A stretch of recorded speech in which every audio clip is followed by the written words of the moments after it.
This is an exploration of the American heart. What was beating in their hearts? What drove them to do what they did in their lives? Much of it, factually, we can never find, but in spirit, we can touch these dimensions.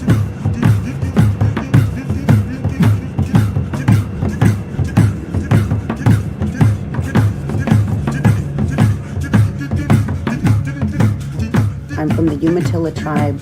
We are so honored and so humbled to have you here present on our soil. Welcome to Turtle Island.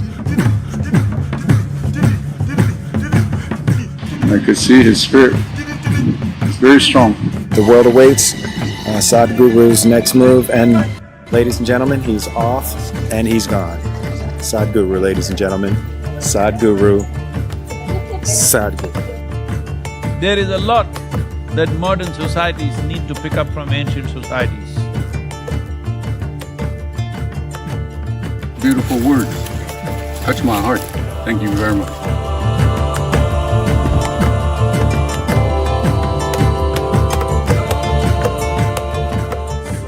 This is a wonderful opportunity for us to be able to enjoy this time with you. Why are you writing for 12 hours in a day? Because a day is 12 hours, other 12 hours is night. Whatever, if we can do something, we're willing to do it. Thank you guys so much.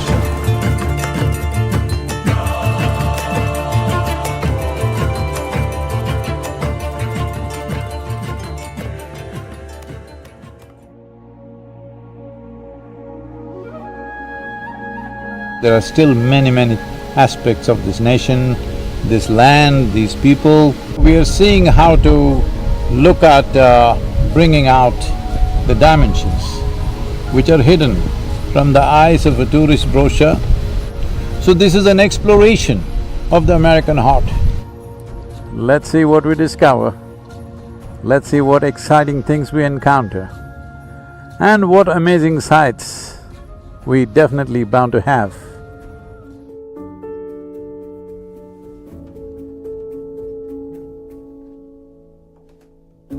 Probably one of the oldest structures in North America still surviving, nearly 2,000 years old, a ritualistic fortress that was built by the Native American tribe.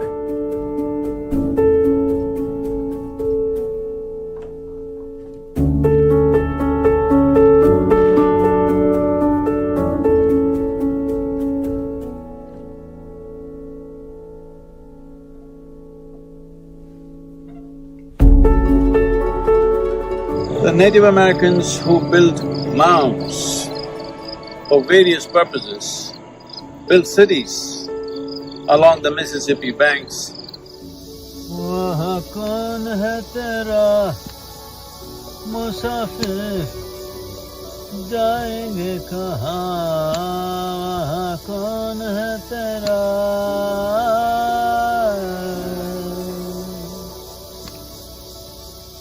The next one is going to be one long ride. On the way, there's a very unique mound system called effigy mound. They are in the form of birds and animals.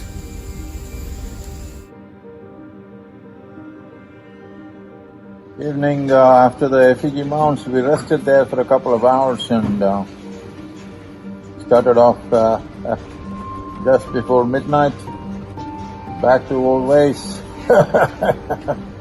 Full night riding.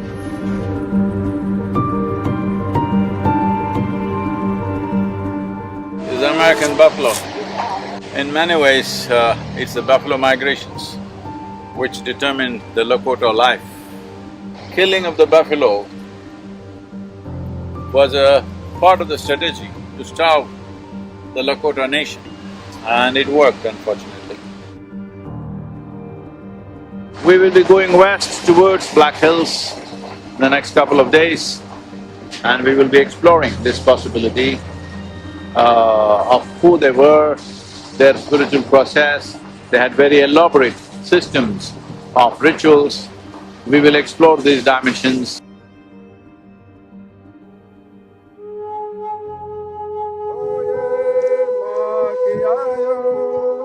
We are here right now, but Bear Butte, Black Hills. Gift that I'm going to present to my friend is not coming from me. It's coming from this mountain, from the Creator. These are the most sacred to us. I could see his spirit. It's very strong. With absolute passion for everything around them and a certain sense of dispassion about their own life, about their own death. I think there is a lot that modern societies need to pick up from ancient societies because there was a certain cohesiveness with life around them. Without that cohesiveness, everything seems to be a problem.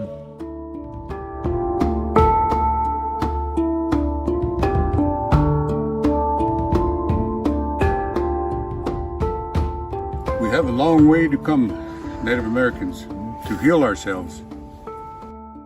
When we are connected to the land, cleansing in the waters and speaking our languages to our relatives, which are the plants and the animals, then we are living something which we call Hishokish Tzawak, which translates to everything is one.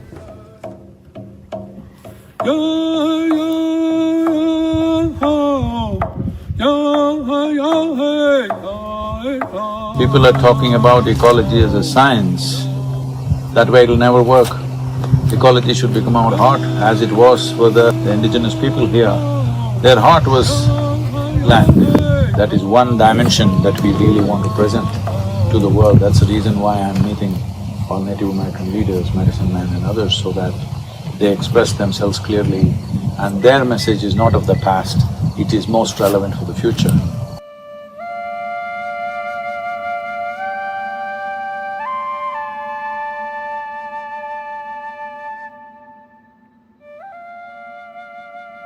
Matotipila, in my experience, in the entire North American continent, at least in United States and Canada, I would say, is probably the one most powerful space that you can see in this part of the world.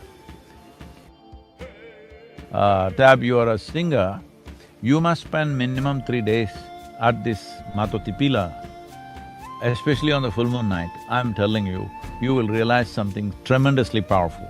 Anybody who realizes or opens up the throat center, their ability to connect with life, I'm saying when I say connect with life, you can touch beyond your physical reach, literally touch. Here there's an energetic body expressing this dimension of the throat center in the human system in an extremely powerful way, which is… I've never seen a place like that in my life. I've traveled literally everywhere, I'm telling you. This Matotipila is a must for every indigenous person, it's a must. The basis of your culture in some way energetically is here. And with connecting with that could also be the liberation for the future. I wish our leaders thought like you, man. I love that. I commend you, Sadhguru, for thinking like that. I love that oneness mentality. We need more of that.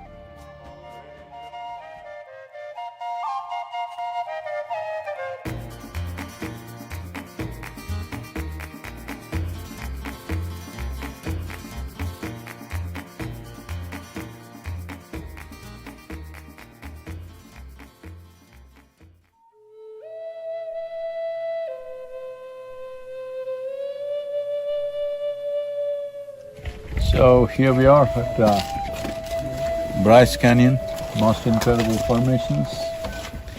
They're almost like frozen people the way it looks.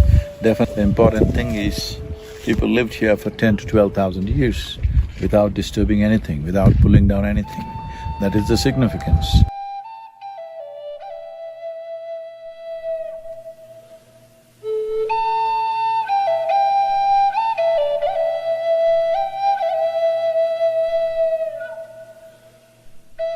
Most incredible rock formations. Wow! I don't know if cameras can ever do justice to these rocks. And I came here yesterday and even now it gives me goosebumps from head to toe. I'm still yet to sit down here with eyes closed and figure out what is it that it's doing to my body. I'm so jealous of your trip. It looks phenomenal. I love that you're spreading awareness about culture's connection to nature and spirituality. Thank you very much, Alexander. Namaskaram.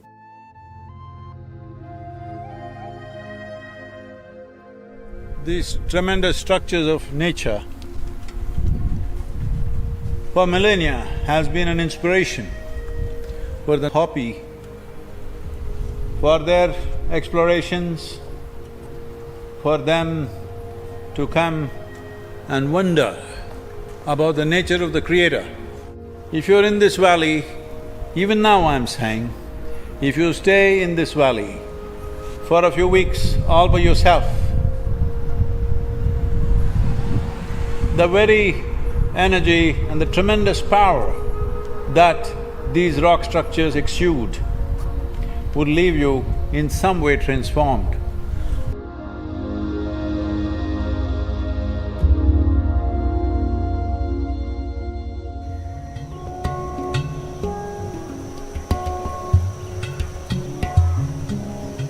If at all ever in the history of humanity we can transform human beings, this is the moment.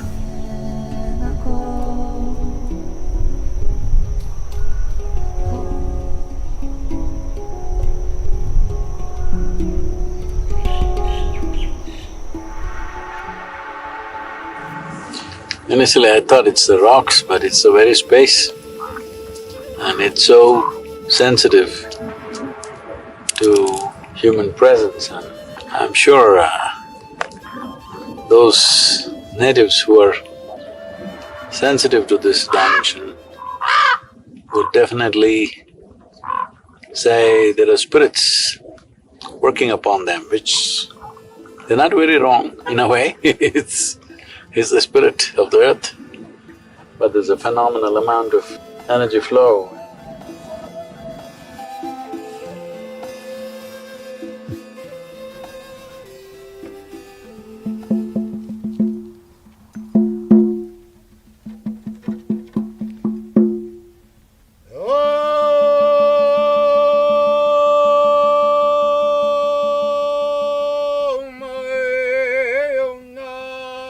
They existed here not as exploiters of land, but as land itself.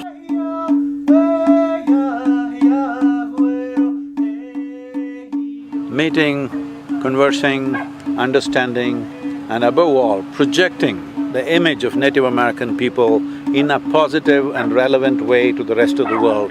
This is the mission.